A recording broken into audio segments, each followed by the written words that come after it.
자, 이제 미분의 마지막 과정인 이제 미분의 활용 두 번째인데 바로 칠취소, 방부등식, 그리고 위치속도 각도를 지금부터 시작할 겁니다.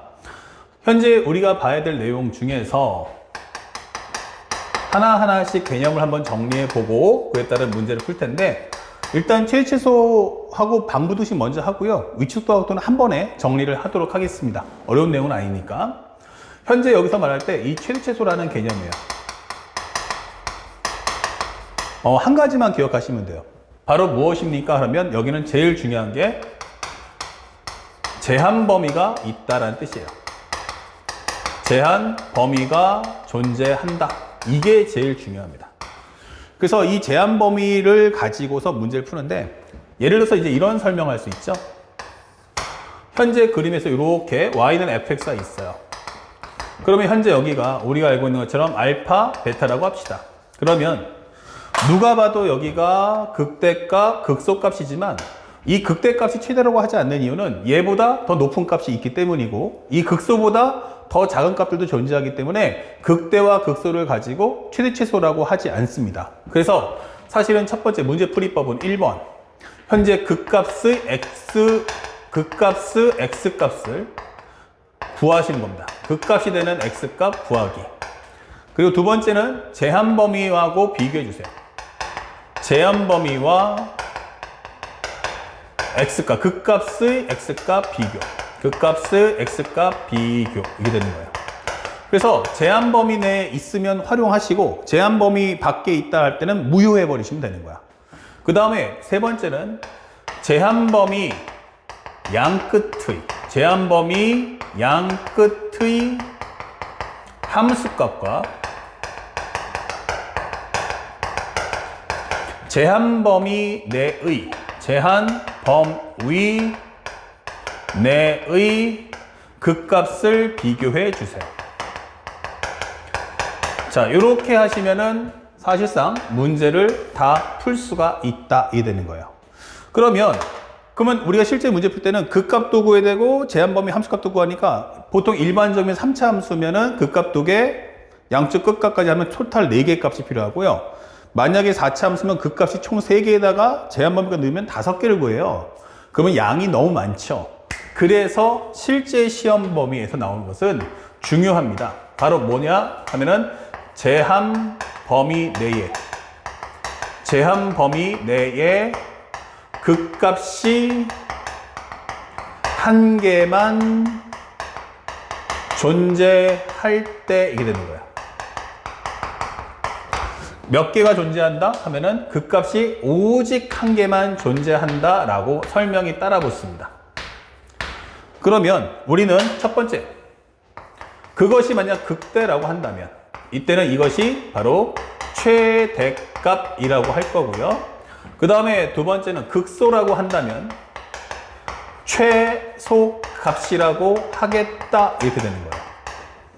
그럼 예를 들어서 어떤 설명이 되냐면, 이게 제한 범위로 잡아줬는데 여기에 극값이 하나밖에 없어요. 그러면 극값이 하나밖에 없다는 것은, 근데 그게 극대라고 한다면 A, B 잡았을 때, 그러면 현재 이 값이 증가 감소가, 극값이 오직 한 개 있다라는 말뜻의 의미는 증가와 감소가 교차하는 게 한 번밖에 안 나와요. 근데 그게 극대라고 하면 올라갔다가 내려오면, 그쵸? 더 이상 올라갈 수가 없는 거야. 이 범위 내만 보겠다면 이 범위 내에 극값이 하나라는 것은 증가감소의 교체가 한 번만 이루어지니까 극대값은 곧 뭐가 된다? 최대값이 될 수밖에 없다, 이 되는 거예요. 그래서 시험 문제에서는 사실상 뭘 내겠어요? 이럴 때는 최대값 구해라 라고 주면서 사실은 한 개의 값으로 우리가 원하는 값을 뽑을 수 있도록 도와줍니다. 하지만 수능에서는 역발상을 통해 가지고 거꾸로 이렇게 최소값을 물어볼 수도 있어요. 그래서 CF 잡아준다면 최소값은 어디서 구해? 라고 한다면 바로 제한 범위 양 끝의 함수값을 비교해 주세요 라고 하는 겁니다. 아시겠죠? 그 다음에 그러면 극소값이 나오면 어떻게 되냐 라고 질문하시는데, 만약 여기서 A, B가 있는데 이번에는 극소값이야 라고 한다면 그 얘기는 내려갔다가 올라가면 다시는 못 내려온다는 얘기예요. 그러면 극값이 하나라는 것은 증가감소에 대한 부호 변화가 한 번만 있을 거다라고 설명해 주는 겁니다. 그러면 여기서는 뭐가 된다? 당연히 극소는 최소값, 그러면 최대값은 어디서 나올 거냐? 라고 질문할 수 있죠. 최대값, 바로 여기 양 끝에서 나온다. 그래서 최대값은 제한범위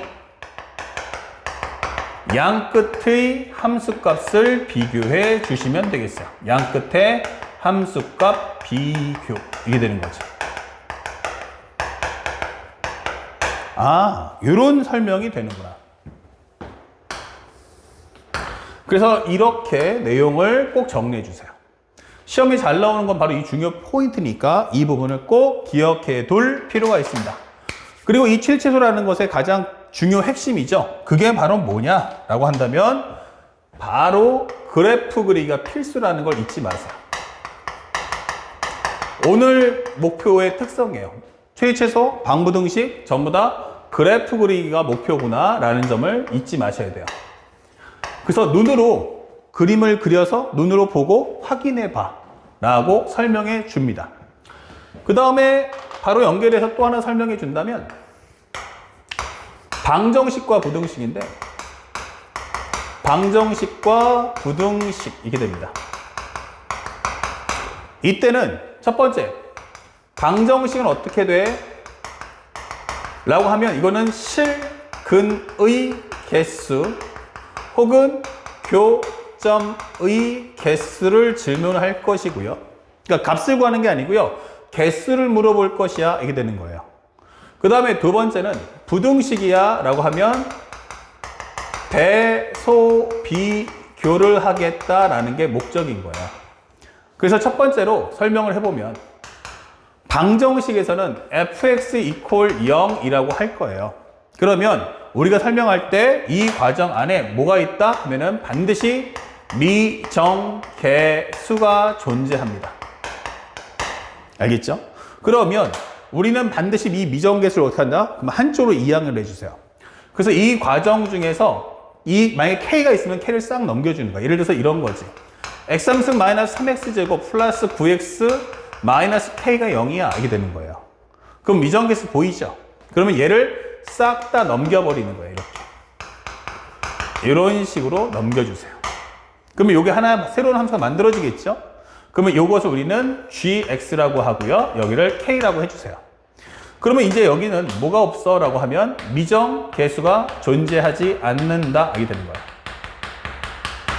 그럼 얘는 미정계수다. 이 되겠죠.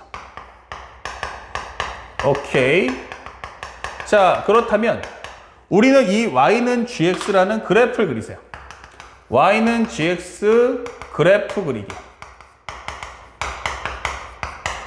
1번은 뭐 하냐면 y는 gx의 그래프를 그리세요. 그러면 여기는 뭐가 없다? 이렇게 미정계수가 없으니까 완벽한 그림이 고정되어 있다가 되는 거야. 그럼 얘의 역할은 기준이 되는 겁니다. 그러면 두 번째는 y equal k 상수함수의 그래프를 그려서 상수함수의 그래프를 그린 후 그래프 그리기 그리고 조건문에 맞춰서 값을 조절하시면 됩니다. 조건문에 맞춰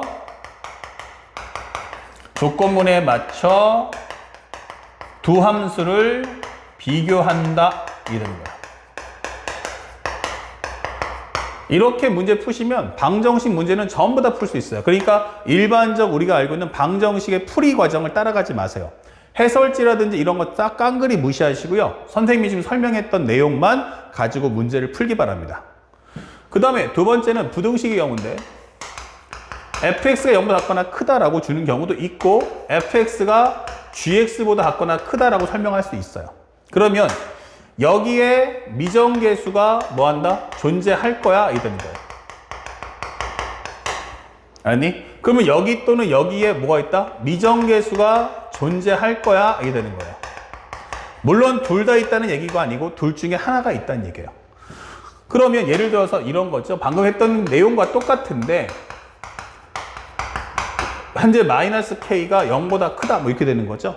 또는 요거 두 개만 살짝 넘겨주면 이거와 같다 이 되는 거죠. 이런 스타일. 그럼 얘랑 하시면 똑같은 거거든요. 한쪽으로 몰려 있거나 양쪽으로 흩어져 있거나. 그래서 이걸 최적화 정리해서 한쪽으로 몰아서 이 미정계수 K만 남겨도 싹 다 한쪽으로 이항해 주세요. 그러면 둘 다 HX는 K보다 같거나 크다 이런 버전이 될 거예요. 그러면 여기는 뭐가 있다? 미정계수가 존재하지 않는다 이게 되는 거죠.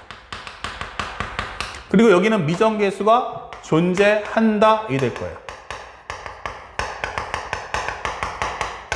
알겠죠? 그럼 똑같습니다. 이것도 나머지 과정은 똑같이 여러분들이 푸셔서 Y는 HX의 그래프 그리시고요. 얘가 바로 기준. 그 다음에 두 번째는 Y 콜 K의 상수함수 그리세요. 상수함수 그리기. 그래프 그리기. 마지막으로 세 번째는 조건문에 맞춰서 조건문에 맞춰 두 함수를 비교해 주세요. 특별한 내용 없습니다. 여기까지만 잘하시면 사실은 문제가 모두 다 소화가 될 거다라고 하는 겁니다. 아시겠죠? 어렵지 않은 내용이니까 여기까지 첫 번째 개념 정리를 마치겠습니다. 자, 지금 두 번째 화면에서는 뭐가 나올 거냐면 그러다 보니 이것을 시험 문제에서 어렵게 출제하는 방식은 바로 뭐다? 그림을 그릴 때 성향, 바로 대칭 성질을 학생들이 알고 있는지를 활용해 보겠다. 그래서 선생님이 3차 함수와 4차 함수의 가장 중요한 대칭 성질을 다시 한번 다음 영상에서 보여드리겠습니다.